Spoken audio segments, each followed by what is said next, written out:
Welcome to Inspire Physics Classes friend. दोस्तों मैं आज आपके लिए प्रैक्टिस सेट नया ला करके वैसे ही आज आपके लिए कुछ इंपॉर्टेंट क्वेश्चन लेकर के आ गया हूँ। दोस्तों आप इन क्वेश्चनों को ज़रूर सोल्व करें, क्योंकि दोस्तों ये जो क्वेश्चन है ये बहुत ही इंपॉर्टेंट है और ये जो सभी क्वेश्चन है वो प्रीवियस एग्जाम में पूछे हुए हैं। और दोस्तों यदि आप इन क्वेश्चनों को कोई भी क्वेश्चन मिस करते हैं दोस्तों, क्या पता वही क्वेश्चन आपके एग्जाम में आ जाए। दोस्तों इन सभी क्वेश्चनों को सोल्व करें, ये आपके एग्जाम की दृष्टि से बहुत ही इंपॉर्टेंट हैं। दोस्तों कोई भी क्वेश्चन को नहीं छोड़ना है, इस वीडियो को पूरा देखें और सभी क्वेश्चनों को सोल्व करें। और दोस्तों यदि आप हमारे चैनल पर नए हैं तो चैनल को भी सब्सक्राइब कर लें और बेल आइकन को भी दबा लें, जिससे कि नए वीडियो की नोटिफिकेशन आपको तुरंत ही मिल जाए। दोस्तों शुरुआत करते हैं हमारे आज की इस वीडियो की। देखते हैं इसका पहला क्वेश्चन। अब आज का हमारा पहला क्वेश्चन है, वान डेर वाल्स समीकरण किन राशियों का शुद्धिकरण करता है। यानी दोस्तों हमें बताना है कि जो हमारी वान डेर वाल्स समीकरण होती है वो होती है हमारी p + 1 + v² होता है, इंटू में होता है v - के b और इज के इक्वल होता है RT के। दोस्तों ये जो इक्वेशन होती है वो हमें बताना है कि को किन राशियों का शुद्धिकरण होती है। तो देखिए दोस्तों हमारी जो आदर्श गैस के लिए समीकरण होती है, आदर्श गैस की 1 मोल के लिए वो होती है हमारी PV = RT होती है। दोस्तों इसके P वाले पद में और V वाले पद में यहाँ पर संशोधित किया गया है, यानी कि इन दोनों के पदों को संशोधित करने के बाद यह हमारी जो वास्तविक गैसें होती हैं उनके लिए लागू हो जाती है। तो दोस्तों आपको पूछा जाए कि वान डेर वाल्स समीकरण होती है किन राशियों का शुद्धिकरण होती है। तो दोस्तों इसके अंदर जो हमारा प्रेशर होता है और वॉल्यूम होता है, इन दोनों को मान को यानी संशोधित किया गया है, यानी इसको शुद्ध किया गया है। तो इस क्वेश्चन का राइट आंसर हो जाएगा ऑप्शन नंबर सी वाला, यानी कि वान डेर वाल्स समीकरण आयतन और दाब दोनों का शुद्धिकरण करती है। अब हमारा नेक्स्ट क्वेश्चन है, जूल ओम अपॉन में सेकेंड वोल्ट निम्नलिखित में से किसके बराबर है। यानी दोस्तों हमें बताना है कि ये जो हमारी राशि होगी वो किसके बराबर होगी। देखिए दोस्तों इसके अंदर जूल बटे सेकेंड है, यानी कि कार्य बटे समय दोस्तों हम जानते हैं हमारी शक्ति के बराबर होता है। और ये है दोस्तों ओम बटे वोल्ट, यानी कि दोस्तों हमारा जो वोल्ट बटे ओम होता है यानी V/R होता है। ये जो फॉर्मूला होता है दोस्तों I का होता है, तो ये नीचे हो जाएगा यहाँ पर I, यानी कि दोस्तों ओम बटे वोल्ट दिया हुआ है और हमारा वोल्ट बटे ओम I का फॉर्मूला होता है, ये हो जाएगा हमारा P/I। और हम जानते हैं दोस्तों हमारा जो शक्ति का फॉर्मूला होता है पावर का, वो होता है हमारा VI होता है। यहाँ से अपन देखते हैं कि जो V = प्राप्त होता है दोस्तों हमें P/I प्राप्त होता है, यानी कि दोस्तों ये जो फॉर्मूला इक्वल टू है P/I के। और हम जानते हैं P/I हमारी V के बराबर होती है वोल्ट के, इसका मात्रक होता है वोल्ट। तो इस क्वेश्चन का राइट आंसर हो जाएगा ऑप्शन नंबर बी वाला। अब आपके लिए नेक्स्ट क्वेश्चन है, एक तार जिसकी लंबाई 1 मीटर है इसे 10 न्यूटन के बल द्वारा खींचा जाता है।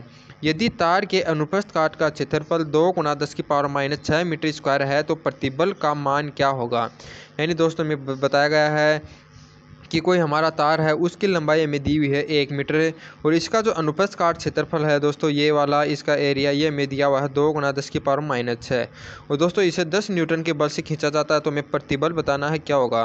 दोस्तों जो प्रतिबल का फॉर्मूला होता है याद रखना, प्रतिबल = होता है हमारा बल बटे क्षेत्रफल होता है, यानी F/A होता है इसका फॉर्मूला। तो यहाँ पर यदि आप F का मान रखेंगे 10 और A का मान हमें दिया हुआ है 2 × 10⁻�6। दोस्तों यदि इसको सोल्व करते हैं तो ये तो हमारा कैंसिल हो जाएगा 5 और ये पावर हो जाएगी ऊपर प्लस की। तो इसका राइट आंसर हो जाएगा 5 × 10⁻6 हो जाएगा। तो इस क्वेश्चन का राइट आंसर हो जाएगा ऑप्शन नंबर बी वाला, यानी प्रतिबल होगा जो स्ट्रेस होगा वो होगा 5 × 10⁻6 Nm/m² हो जाएगा। अब आपके लिए नेक्स्ट क्वेश्चन है, एक प्रोटॉन दूसरे प्रोटॉन को कितनी दूरी पर विकर्षित करता है। यानी दोस्तों हम जानते हैं जब दो समान आवेश को यदि आपस में रखा जाता है दोस्तों वो आपस में प्रतिकर्षित करते हैं। लेकिन दोस्तों जो हमारा प्रोटॉन होता है, कई बार क्या होता है उस पर जो नाभिकीय बल होता है, यदि नाभिकीय परास में रखते हैं तो दोस्तों पर नाभिकीय बल लगता है, जिसके कारण जो विद्युत बल हो दोस्तों हमारा कम पड़ जाता है नाभिकीय बल से और वह प्रतिकर्षित न करके आकर्षित करते हैं। दोस्तों हमारी जो नाभिक बल की परास होती है, नाभिकीय बल, उसकी जो परास होती है वो होती है हमारी 10⁻⁻15 मीटर होती है। यानी कि इस परास के अंदर यदि दो न्यूट्रॉन यानी दोनों प्रोटॉनों को रखा जाएगा तो उस पर विद्युत बल कार्य न करके नाभिकीय बल कार्य करेगा और एक दूसरे को आकर्षित करेंगे।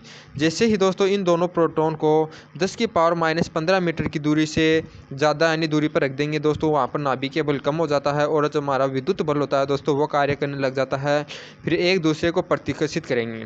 तो दोस्तों यहाँ पर अपन देखते हैं कि ए वाला यानी 10⁻15 -15 मीटर दिया हुआ है, ये हमारी नाभिकीय बल की परास होती है। इसके अंदर नाभिकीय बल लागू होगा तो वह विकर्षित नहीं करेंगे बल्कि आकर्षित करेंगे।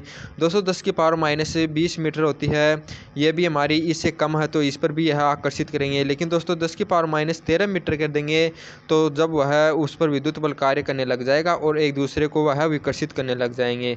तो इस क्वेश्चन का राइट आंसर हो जाएगा ऑप्शन नंबर सी वाला। अब है नेक्स्ट क्वेश्चन है, एक साबुन के घोल का पृष्ठ तनाव 25 × 10⁻³ न्यूटन पर मीटर है। यदि उसका व्यास 1 मीटर है तो उसके आंतरिक बुलबुले का अतिरिक्त दाब क्या होगा। दोस्तों याद रखना यहाँ पर जो मीटर है इसकी जगह सेंटीमीटर का लेना है, यहाँ पर सेंटीमीटर आएगा। और दोस्तों हम जानते हैं, हमें पूछा गया है यानी बुलबुले का आंतरिक दाब। इसका जो फॉर्मूला होता है आंतरिक दाब का फॉर्मूला यानी P = होता है हमारा दोस्तों साबुन के बुलबुले के लिए होता है 40/R। दोस्तों यदि हमारे पानी के बुलबुले के लिए यानी पूछता है अतिरिक्त दाब या जल के बुलबुले के लिए तो वो तो हमारा 2T/R होता है। लेकिन दोस्तों हमें साबुन के लिए पूछा गया है तो यानी दाब अधिक होता है यानी अतिरिक्त दाब होता है वो होता है हमारा 40/R। दोस्तों हमें T का मान दिया हुआ है और R का मान यहाँ से हो जाएगा हमारा 0.5 सेंटीमीटर। दोस्तों इसको अपन देखते हैं तो हमें हो जाएगा 4 × दोस्तों T का मान दिया हुआ है 25 × 10⁻³ दोस्तों 0.5 जो हमारा सेंटीमीटर है उसको मीटर में चेंज करेंगे तो हमारा 0.5 × 10⁻² हो जाएगा। या इसको अपन लिख सकते हैं 5 × 10⁻³ दोस्तों 10⁻³ से 10⁻³ कैंसिल हो जाएगा। 5 को 25 से कैंसिल करेंगे तो हमारा 5 बच जाएगा। इनको मल्टीप्लाई करेंगे तो हमारा निकल कर आ जाएगा 20। तो इस क्वेश्चन का राइट आंसर हो जाएगा 20 पास्कल। यानी दोस्तों हमारा दाब अधिक हो जाएगा, अतिरिक्त दाब हो जाएगा बुलबुले का वो हो जाएगा 20 पास्कल। अब नेक्स्ट क्वेश्चन है, 1/5 ओम के 5 प्रतिरोधों को जोड़ने पर महत्तम प्रतिरोध का मान क्या होगा। यानी दोस्तों में दिया गया कि 1/5 ओम के 5 प्रतिरोध है, उनको यानी कि अपन जोड़ते हैं आपस में तो हम महत्तम प्रतिरोध बताना है। दोस्तों याद रखना जो महत्तम प्रतिरोध प्राप्त होता है यदि उन सभी प्रतिरोधों को अपन सीरीज क्रम में जोड़ेंगे यानी हमारा श्रेणी क्रम में जोड़ेंगे तभी हमारी क्या होगा महत्तम प्रतिरोध प्राप्त होगा। और दोस्तों यदि इनको पाँचों को यदि अपन श्रेणी क्रम में जोड़ेंगे तो श्रेणी क्रम का जो तुल्य प्रतिरोध हो जाएगा वो हमारा हो जाएगा 1/5 + 1/5 + 1/5 + 1/5 + 1/5 हो जाएगा। क्योंकि यदि अपन सीरीज क्रम में जोड़ते हैं तो तुल्य प्रतिरोध R = R1 + R2 + R3 + A होता है। तो ऐसे इन पांचों प्रतिरोधों को सीधा जोड़ देते हैं तो ये हमारा प्राप्त हो जाता है 5/5 यानी 1। दोस्तों इनका जो 1/5 ओम को यानी जोड़ने पर जो महत्तम प्रतिरोध का मान प्राप्त हो जाएगा वो हो जाएगा हमारा 1 ओम। तो इस क्वेश्चन का राइट आंसर हो जाएगा ऑप्शन नंबर डी। अब नेक्स्ट क्वेश्चन है, एक दीर्घ दृष्टि दोष वाला एक व्यक्ति 1 मीटर से अधिक दूर पर स्थित वस्तु को स्पष्ट रूप से देख सकता है, उसके लेंस की क्षमता का मान क्या होगा। यानी दोस्तों इस क्वेश्चन में दिया गया है कि कोई व्यक्ति है वह 1 मीटर या उससे अधिक दूरी वाली वस्तु को देख सकता है लेकिन नज़दीक वाली वस्तु को नहीं देख सकता। दोस्तों यहाँ पर कैसा लेंस काम में लिया जाए जिससे कि वह नज़दीक वाली दूरी पर पूछा जाए, तो इस लेंस की क्षमता में पूछी गई है। दोस्तों हम जानते हैं कि जो व्यक्ति है वो न्यूनतम 25 सेंटीमीटर की दूरी देख सकता है। तो यानी कि दोस्तों इस लेंस का कार्य क्या होगा, यदि वस्तु 25 सेंटीमीटर की दूरी पर रखी है दोस्तों इस लेंस यानी हमारी आँख को दूर वो दिखाई देनी चाहिए। वो कब दिखाई देगी, जब दोस्तों यह जो लेंस है वह 25 सेंटीमीटर दूरी पर स्थित वस्तु का प्रतिबिंब 1 मीटर की दूरी पर बना दे। दोस्तों यह आँख 1 मीटर की दूरी को आसानी से देख सकती है तो यह वस्तु इसे दिखाई दे जाएगी। दोस्तों यानी इस लेंस की मान लो कि फोकस दूरी f है तो इसके लिए जो वस्तु के U का मान रखा जाएगा वो कितना रखा जाएगा, वो रखा जाएगा हमारा 25 सेंटीमीटर। और दोस्तों जो हमारा V का मान हो जाएगा यानी कि यह प्रतिबिंब कितनी दूरी पर बना रहा है, यह लेंस वो बना रहा है 1 मीटर, तो V का मान हो जाएगा हमारा 100 सेंटीमीटर। दोस्तों इस यानी कि V का मान पता है, U का मान पता है, अपन F का मान निकाल लेंगे और उसके बाद में F से इसकी क्षमता भी निकाल लेंगे। दोस्तों हम जानते हैं जो वह F का फॉर्मूला होता है 1/F = होता है 1/V माइनस के 1/U होता है। दोस्तों तो हमारा 1/F = हो जाएगा वो किसको हो जाएगा 1/V का मान है 100 सेंटीमीटर दोस्तों नेगेटिव रखा जाएगा और U का मान भी हमारा नेगेटिव रखा जाएगा 25 सेंटीमीटर। तो दोस्तों हमारे इक्वल किसके हो जाएगा 1/100 हो जाएगा, ये माइनस के होगा और प्लस को हो जाएगा 1/V 25 से। दोस्तों ये हमारा हो जाएगा 3/100 हो जाएगा। दोस्तों ये हमारा हो जाएगा फोकस 1/f का मान हो गया।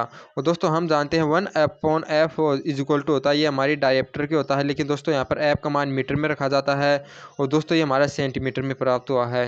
दोस्तों ये इसको यदि अपन सेंटीमीटर में करेंगे और d का मान निकालेंगे फिर हमारा वो प्राप्त हो जाएगा 3। दोस्तों इस क्वेश्चन का राइट आंसर हो जाएगा ऑप्शन नंबर सी, यानी सी वाला।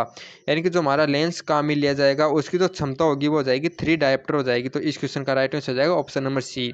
अब है नेक्स्ट क्वेश्चन है, एक फ्लिंट कांच जिसके लिए बैंगनी, लाल और पीले रंग का अपवर्तनांक 1.632, 1.613 और 1.620 है, तो इसके वर्ण विक्षेपण क्षमता का मान क्या होगा। यानी कि दोस्तों में दिया हुआ है कि कोई कांच हमारा, उसके लिए दोस्तों जो बैंगनी, लाल और पीले रंग के लिए जो हमारा अपवर्तनांक का क्रम से में दिया हुआ है, ये तीनों मान दिए हुए हैं। दोस्तों इसकी वर्ण विक्षेपण क्षमता बतानी है। दोस्तों हम जानते हैं जो वर्ण विक्षेपण क्षमता यानी W का जो इक्वल टू होती है वो किसी कांच के द्वारा जो हमारा बैंगनी कलर के होता है दोस्तों उसके विक्षेपण यानी उसका जो हमारा विचलन होता है और रेड कलर के लिए जो विचलन होता है उनके दोनों का अंतर और अपॉन में होता है येलो कलर के लिए विचलन। दोस्तों ये इन दोनों का जो अनुपात होता है हमारा वर्ण विक्षेपण क्षमता के इक्वल टू होता है। दोस्तों यदि इसको अपन अपवर्तनांक वाले पदों में रखें तो वो हमारा फॉर्मूला होता है mu v minus mu r upon में म्यू लेम यानी म्यू वाई माइनस 1 होता है। यानी बैंगनी रंग का अपवर्तनांक और लाल रंग का जो अपवर्तनांक होता है उनका अंतर अपॉन में जो हमारा येलो कलर का अपवर्तनांक है उसमें से एक घटाएंगे, इन दोनों का अनुपात होता है हमारा वर्ण विक्षेपण क्षमता के बराबर होता है। तो यहाँ पर इन दोनों को तीनों का मान रख लेंगे तो हमारा हो जाएगा 1.632, फिर माइनस हो जाएगा 1.613 अपॉन में हो जाएगा दोस्तों हमारा 1.620, 1.620 माइनस 1 है। दोस्तों इसको अपन यदि सॉल्व करते हैं तो हमारा वो जो मान निकल कर आ जाएगा वो जाएगा 0.306 प्राप्त हो जाएगा। तो इस क्वेश्चन का राइट आंसर हो जाएगा ऑप्शन नंबर बी वाला। यानी कि जो हमारा जो वर्ण विक्षेपण क्षमता हो जाएगी वो जाएगी 0.0306।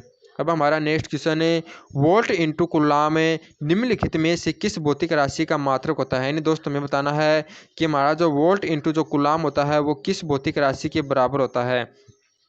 दोस्तों हमारा जो कार्य का फॉर्मूला होता है दोस्तों हमारा VQ होता है, यानी कि विभवांतर इंटू आवेश होता है। तो इससे अपन यदि मात्रक यानी कि वोल्ट इंटू कूलाम है दोस्तों ये हमारे कार्य के बराबर होता है। तो इस क्वेश्चन का राइट आंसर हो जाएगा ऑप्शन नंबर सी वाला, यानी वोल्ट इंटू कूलाम हो जाएगा वो हमारे कार्य के बराबर होता है, क्योंकि जो W का जो फॉर्मूला होता है वो होता है हमारा VQ। तो इस फॉर्मूले से अपन देखते हैं कि जो वोल्ट इंटू जो कूलाम होता है वो किसके बराबर हो जाएगा, कार्य के। अब हमारा नेक्स्ट क्वेश्चन है, एक विद्युत बल्ब जिसका विभवांतर 5 वोल्ट एवं उनसे होकर जो 10 एम्पीयर की धारा प्रवाहित हो रही है, तो विद्युत बल्ब की शक्ति क्या होगी। दोस्तों हम जानते हैं जो शक्ति का फॉर्मूला होता है P, उसका जो फॉर्मूला होता है वो होता है हमारा VIP is equal to VI होता है। तो यहाँ पर हमें विभवांतर V का मान दिया हुआ है 5, इसको मल्टीप्लाई कर देंगे I यानी 10 एम्पीयर से। दोस्तों हमारी शक्ति का मान आ जाएगा 50 वोट। तो इस क्वेश्चन का राइट आंसर हो जाएगा ऑप्शन नंबर बी वाला। अब आपके लिए नेक्स्ट क्वेश्चन है, एक छड़ जिसका चुंबकीय आघूर्ण 1 एम्पीयर मीटर स्क्वायर है, इसे 90 डिग्री के कोण पर घुमा दिया जाता है तथा एक उस स्थान पर उसके चुंबकीय क्षेत्र B का मान 1.6 × 10⁻⁻5 मीटर टेस्ला है, तो छड़ चुंबक द्वारा किया गया कार्य कितना होगा। यानी दोस्तों में दिया हुआ है किसी चुंबक का जो चुंबकीय आघूर्ण है वो M का मान दिया हुआ है 1 एम्पीयर मीटर स्क्वायर दिया हुआ है और उससे थीटा बराबर यानी कि है 90 डिग्री पर घुमाने पर चुंबकीय क्षेत्र B का मान ये दिया हुआ है, हमें कार्य का मान पूछा है। दोस्तों हम जानते हैं जो कार्य का जो फॉर्मूला होता है वो होता है हमारा MB इंटू यानी कि कोष्टक में 1 माइनस कोस थीटा होता है। दोस्तों यहाँ पर हमें M का मान दिया हुआ है, B का मान दिया हुआ है, थीटा का मान दिया हुआ है। तो कार्य का मान निकाल लेंगे। M का मान रखेंगे 1, B का मान रखेंगे अपन कितना, B का मान दिया हुआ है 1.6 × 10⁻⁵ दोस्तों यहाँ पर रखेंगे 1 और कोस थीटा का मान हमें दिया हुआ, थीटा का मान 90 डिग्री और कोस 90 का मान होता है हमारा 0। दोस्तों इसको यदि अपन सोल्व करेंगे तो हमारा निकल कर आ जाएगा 1.6 × 10⁻⁵, यानी दोस्तों हमारा जो कार्य होगा वो कार्य का मान ये हो जाएगा। तो इस क्वेश्चन का राइट आंसर हो जाएगा ऑप्शन नंबर बी वाला, 1.6 × 10⁻⁵ जूल। अब है नेक्स्ट क्वेश्चन है, यदि 99 ओम प्रतिरोध वाले एक संतृप्त गैल्वेनोमीटर के से मुख्य धारा का 1% भाग ही प्रवाहित होता है तो शंट का प्रतिरोध क्या होगा। यानी दोस्तों में क्या दिया हुआ है कि कोई गैल्वेनोमीटर हमारा, इसका दोस्तों जो प्रतिरोध है वो 99 ओम है और इससे दोस्तों एक यानी कि शंट का यानी जोड़ा जाता है। दोस्तों शंट जोड़ने के बाद हमें बताया गया है कि जो हमारी मुख्य धारा होती है, मान लो I है, उसका 1% भाग ही इस यानी संटित यानी गैलोमीटर से गुजरता है। यानी यदि I है तो I/100वां भाग ही यानी कि वह इससे गुजरेगा। बाकी जो 99% भाग होगा दोस्तों हमारा संट से गुजरेगा, तो यानी कि इससे गुजरने वाली हो जाएगी 99I/100 जाएगी। और दोस्तों में इसका प्रतिरोध 99 ओम दिया हुआ है। मान ली शंट का प्रतिरोध S है। दोस्तों अपन S का मान आसानी से निकाल सकते हैं, क्योंकि जो गैल्वेनोमीटर है और जो हमारा शंट है दोस्तों समांतर क्रम में जुड़े हुए हैं। उस समांतर क्रम में हम जानते हैं कि जो हमारा विभवांतर होता है, यानी जो वोल्टता होती है दोस्तों हमारी समान होती है विभव इन दोनों सिरों के मध्य। तो यदि यानी दोस्तों इसका जो विभव होगा वो इसके बराबर हो जाएगा। तो विभव यानी कि V बराबर होता है हमारा IR। तो दोस्तों इसके लिए धारा का और प्रतिरोध का गुणा इसके प्रतिरोध और धारा के गुणन के बराबर के हो जाएगा। तो हमारा जो गैल्वेनोमीटर है दोस्तों उसे गुजरने वाली धारा I/100 है और उसका जो प्रतिरोध हमें 99 दिया हुआ है। और दोस्तों जो हमारा शंट है, शंट से जो धारा गुजर रही है दोस्तों हमारा 99I/100 गुजर रही है और इसका जो प्रतिरोध है S, इसका मान हमें निकालना है। दोस्तों यहाँ से अपन देखते हैं कि 100 से हमारा 100 कैंसिल हो जाएगा, I से I कैंसिल हो जाएगा, 99 से 99 कैंसिल हो जाएगा। जो H प्राप्त होगा हमें 1 प्राप्त हो जाएगा। तो यानी कि जो शंट होगा दोस्तों उसका प्रतिरोध कितना हो जाएगा, वो हो जाएगा हमारा 1 ओम हो जाएगा। तो इस क्वेश्चन का राइट आंसर हो जाएगा हमारा ऑप्शन नंबर A वाला। अब आपके लिए नेक्स्ट क्वेश्चन है, इलेक्ट्रॉन के अनुगमन वेग के लिए निम्न में से कौन सा व्यंजक सही है। यानी दोस्तों हमें बताना है कि जो इलेक्ट्रॉन के लिए जो अनुगमन वेग होता है, यानी कोई चालक होता है उसके अंदर जो इलेक्ट्रॉनों का अनुगमन वेग होता है वो हमें बताना है, उसका फॉर्मूला क्या होता है। सही फॉर्मूला था दोस्तों उसका हो जाता है हमारा VD अपॉन यानी इक्वल टू होता है I अपॉन में NAE होता है। तो दोस्तों इस क्वेश्चन का राइट आंसर हो जाएगा ऑप्शन नंबर A वाला। यानी याद रखना जो अनुगमन वेग होता है उसका फॉर्मूला होता है VD इक्वल टू होता है 1/NAE। तो हमारा है नेक्स्ट क्वेश्चन है, तार जो श्रेणी क्रम में लगे हैं यदि उनके प्रतिरोध 3 ओम व 5 ओम है। यानी दोस्तों मेरे को 2 तार दिए हुए हैं, वो श्रेणी क्रम में लगे हुए हैं, उनके प्रतिरोध 3 और 5 हैं। अब है उनके समांतर क्रम में एक 10 ओम प्रतिरोध वाला तार लगा हुआ है, यानी कि इन दोनों के समांतर क्रम में दोस्तों एक 10 ओम का तार और लगा है। तो समतुल्य प्रतिरोध का मान क्या होगा।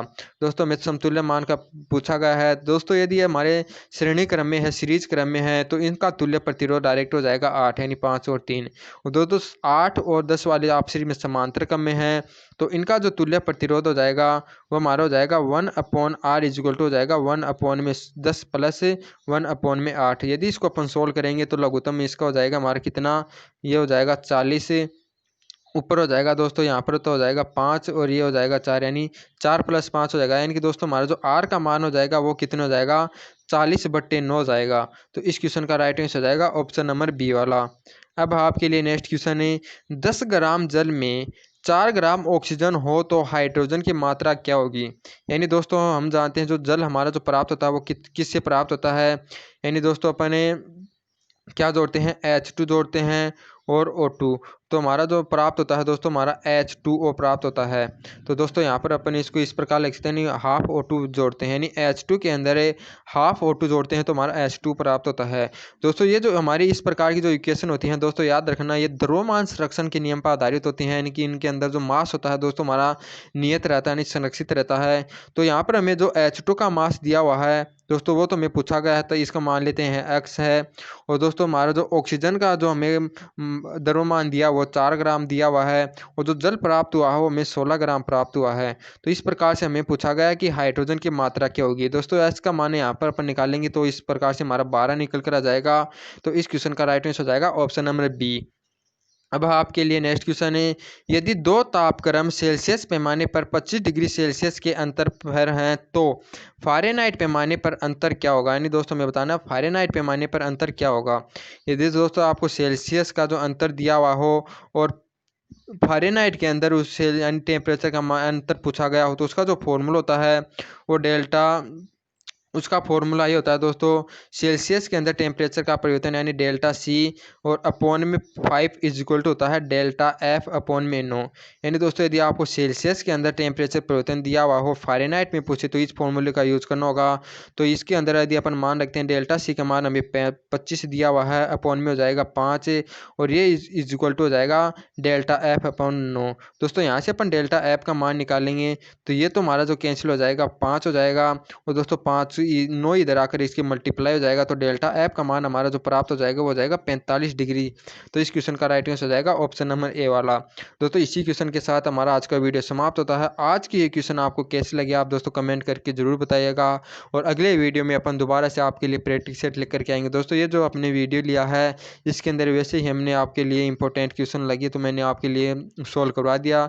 मैंने सोचा कि ये लिए आपकी हेल्प करेंगे एग्जाम में। दोस्तों अगला हमारा जो वीडियो होगा उसके अंदर दोबारा से प्रैक्टिस सेट ही होगा। दोस्तों आप हमारे साथ रेगुलर बने रहिए, और यदि ये वीडियो आपको अच्छी लगी हो तो इसे ज़्यादा से ज़्यादा शेयर करें। जय हिंद।